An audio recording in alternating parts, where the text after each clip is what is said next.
আজকের সদ্গ্রন্থ পাঠ স্বামী বিষ্ণুপুরীজির গল্পদাদুর গল্পে গীতার আজকের গল্প ঈশ্বর অতীন্দ্রিয়। ন তু মাং শক্যসি দ্রষ্টুমনেনৈব স্বচক্ষুষা দিব্যং দদামি তে চক্ষু পশ্য মে যোগমৈশ্বরম। গীতার 11তম অধ্যায়ের 8ম শ্লোক। অর্থ: তুমি নিজের স্থূল চক্ষে আমার বিশ্বরূপ দেখতে পাবে না, আমি তোমাকে জ্ঞান চক্ষু দিচ্ছি, তা দ্বারা তুমি আমার অঘটন ঘটন পটীয়সী ঈশ্বরীয় যোগ শক্তি দর্শন করো। ভগবানের পারমার্থিক রূপটি চোখে দেখা যায় না, সেটি অনুভূতির বিষয়। এ সম্পর্কে একটা গল্প বলি, শোনো। একবার এক কৃষক শুনতে পেল তাদের গ্রামের বেশ কিছু দূরে গঙ্গা তীরে যে সাধু বাবাটি বসে আছেন, আজ 30-40 বছর ধরে তিনি সিদ্ধ পুরুষ, তিনি ঈশ্বর দর্শন করেছেন। অতিশয় সরল প্রকৃতির সেই কৃষক ভাবল, সাধু বাবা নিজে যখন ঈশ্বর দর্শন করেছেন, তখন আমাকেও ঈশ্বর দর্শন করাতে পারবেন নিশ্চয়ই। তাই অতি শ্রদ্ধা ভক্তি সহকারে সেবার সামগ্রী নিয়ে সে তো রওনা হলো গঙ্গা তীরের দিকে। ওখানে তখন কৃষ্ণচন্দ্রের রাজত্ব। সাধু বাবার ঝোপড়িটা নেহাতি একটা কুঁড়ে ঘর। কৃষক ধীরে ধীরে তো সাধু বাবাকে গিয়ে প্রণাম করে বসল, তারপর ঈশ্বর দর্শনের ইচ্ছা ব্যক্ত করল।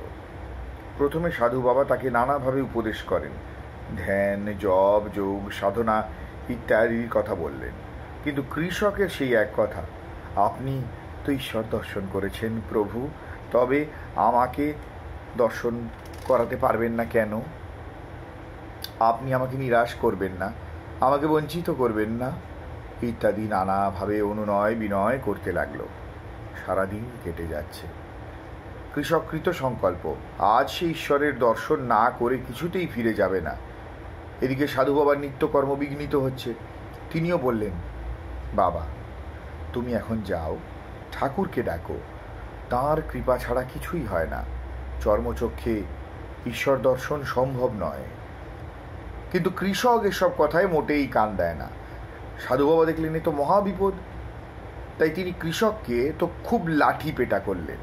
কৃষকের ভ্রম ভেঙে গেল, সে চিৎকার করে গালাগাল দিতে দিতে চলে গেল। কিন্তু সোজাই গেল রাজা কৃষ্ণচন্দ্রের রাজ দরবারে। রাজার কাছে নালিশ করল, বিনা দোষে এই সাধু তাকে মেরেছে। রাজা সাধু বাবাকে জানতেন, শ্রদ্ধা ভক্তিও করতেন। কেন তিনি কৃষককে মারতে যাবেন কিছুই বুঝতে পারলেন না। তাই রথ পাঠালেন সাধু বাবাকে নিয়ে আসতে। সাধু বাবা এলেন। রাজা জিজ্ঞাসা করলেন, আপনি একজন সিদ্ধ পুরুষ, আপনার তো ক্রোধ থাকার কথা না, তবে আপনি বেচারা কৃষকটিকে মারলেন কেন? সাধু বাবা বললেন, আমি যে ওকে মেরেছি তার প্রমাণ কি? রাজা কৃষককে জিজ্ঞাসা করলেন, কি হে, সাধু বাবা যা বলছেন তার উত্তর দাও। তোমাকে যে মেরেছে তার প্রমাণ কি? সাক্ষী কে? কৃষক বলল, মহারাজা সাক্ষী তো কেউ নেই, ওটা নির্জন স্থান।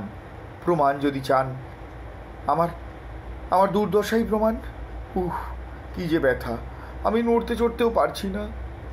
সাধু বাবা বলল, মহারাজ কারো কাছে চুরির মাল না পাওয়া গেলেও কি মুখের কথায় চোরকে চোর বলে শাস্তি দেবেন?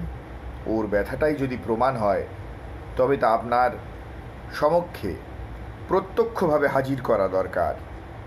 এ কথা শুনে রাজা বললেন, তাই তো, ঠিকই তো। কি হে, তোমার প্রমাণ আমার সামনে হাজির করো। কৃষক বলল, মহারাজ এটা কি করে সম্ভব? গায়ের ব্যথার তীব্রতা আমার অনুভব হচ্ছে ঠিকই, কিন্তু তা দেখাবো কি করে? ওটা তো কোনো বস্তু বিশেষ নয়, দেখাবার মতো স্থূল কোনো ব্যাপারই নয়, শুধু অনুভবের বিষয়।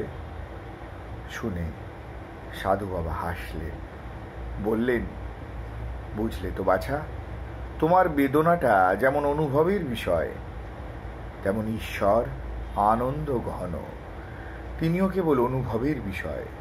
তোমার ব্যথা যেমন দেখানো যায় না, তেমন ঈশ্বরের দর্শনও চর্মচক্ষে হয় না।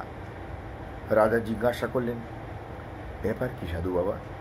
তখন সাধু বাবা সমস্ত ঘটনাটা খুলে বললেন।